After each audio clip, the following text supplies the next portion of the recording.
प्रिय मित्रों, जय श्रीमन नारायण। आज आप सभी लोग कार्तिक महात्म्य नवम अध्याय की कथा के लिए श्रवण करेंगे। प्रिय मित्रों, राजा पृथु ने पूछा कि हे ब्राह्मण, आपने कार्तिक व्रत के विधान वर्णन में तुलसी के मूल में विष्णु भगवान की पूजन की विधि बतलाई है, अतः मैं तुलसी की महत्ता के विषय में पूछने की इच्छा करता हूँ। तुलसी देवादिदेव विष्णु भगवान को कैसे इतनी प्यारी हुई? हे नारद, यह कैसे और कहाँ उत्पन्न हुई? आप सर्वज्ञ हैं, कृपा करके यह कथा संक्षेप में कहिए।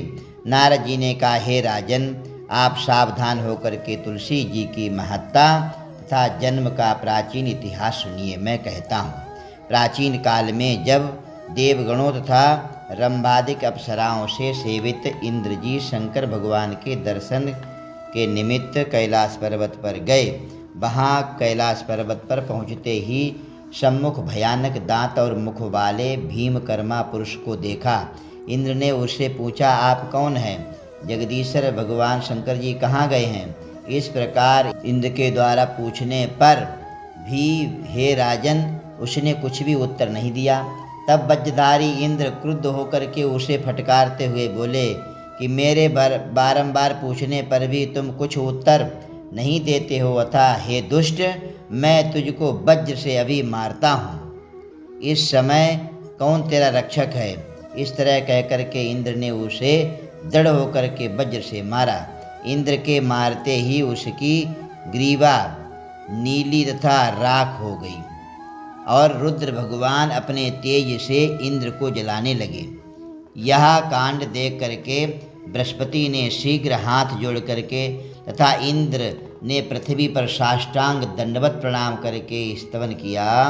बृहस्पति ने कहा कि हे देवों के अधिपति, त्र्यंबक कपर्दी, त्रिपुरारी, शर्व और अंधकासुर का वध करने वाले हे भोले भंडारी, आपको मेरा बारंबार नमस्कार है।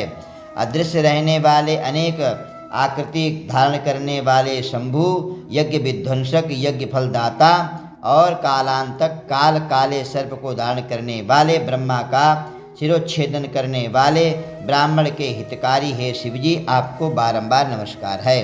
नारद जी ने कहा, इस प्रकार बृहस्पति के स्तुति करने पर तीनों लोगों को भस्म करने में सशक्त भगवान शिवजी अपने नेत्र की दहकती हुई अग्नि को संभालते हुए बृहस्पति से बोले, हे देव गुरु, आपके स्तवन से मैं अति प्रसन्न हूँ। अपनी इच्छानुसार वर मांगो और आज से इंद्र को जीव दिलाने के कारण तुम जीव का नाम से सारे संसार में संबोधित, अर्थात बृहस्पति को जीव भी कहते हैं। बृहस्पति ने कहा, हे देव, यदि आप प्रसन्न हैं तो शरणागत इंद्र की रक्षा कीजिए और अपने नेत्र द्वारा उत्पन्न अग्नि को शांत कीजिए। शंकर ने कहा, नेत्र द्वारा फिर भीतर कैसे जाएगी? इसको कहीं फेंक दूंगा जिससे इंद्र को कष्ट न देवे। नारद जी ने कहा, ऐसा कहकर के भगवान शंकर ने उस नेत्राग्नि को हाथ में लेकर के खारे समुद्र में फेंक दिया और वो आग गंगा सागर के संगम पर गिरी। उक्त स्थान पर गिरते ही वो अग्नि बालक रूप में परिणत हो गई और वो बालक रोने लगा। उस बालक के रोदन से संपूर्ण पृथ्वी बारंबार कांपने लगी। देवलोक और सत्यलोक तक सभी लोगों के निवासी बधिर हो गए। इस शब्द को सुन करके चकित होकर के ब्रह्मा भी वहाँ गया कि यह क्या है। वहाँ जाकर के ब्रह्मा ने समुद्र के तट पर एक बालक को देखा। तब ब्रह्मा जी ने यह वाक्य कहा कि यह अद्भुत बालक किसका है?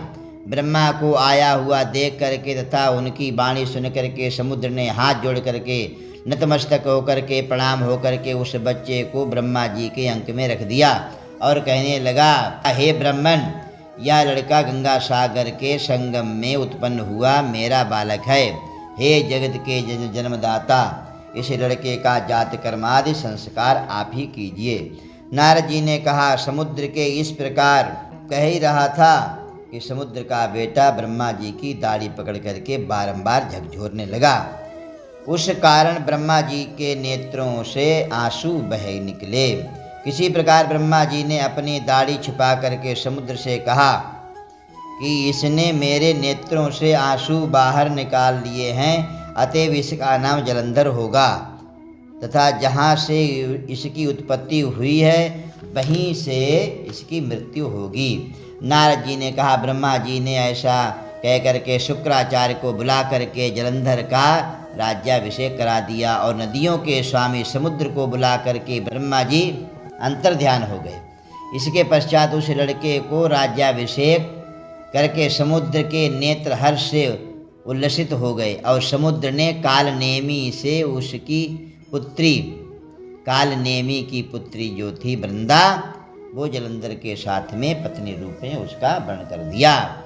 इस निवेदन पर कालनेमी आदि असुरों ने प्रसन्न होकर के जलंधर को अपनी कन्या दे दी।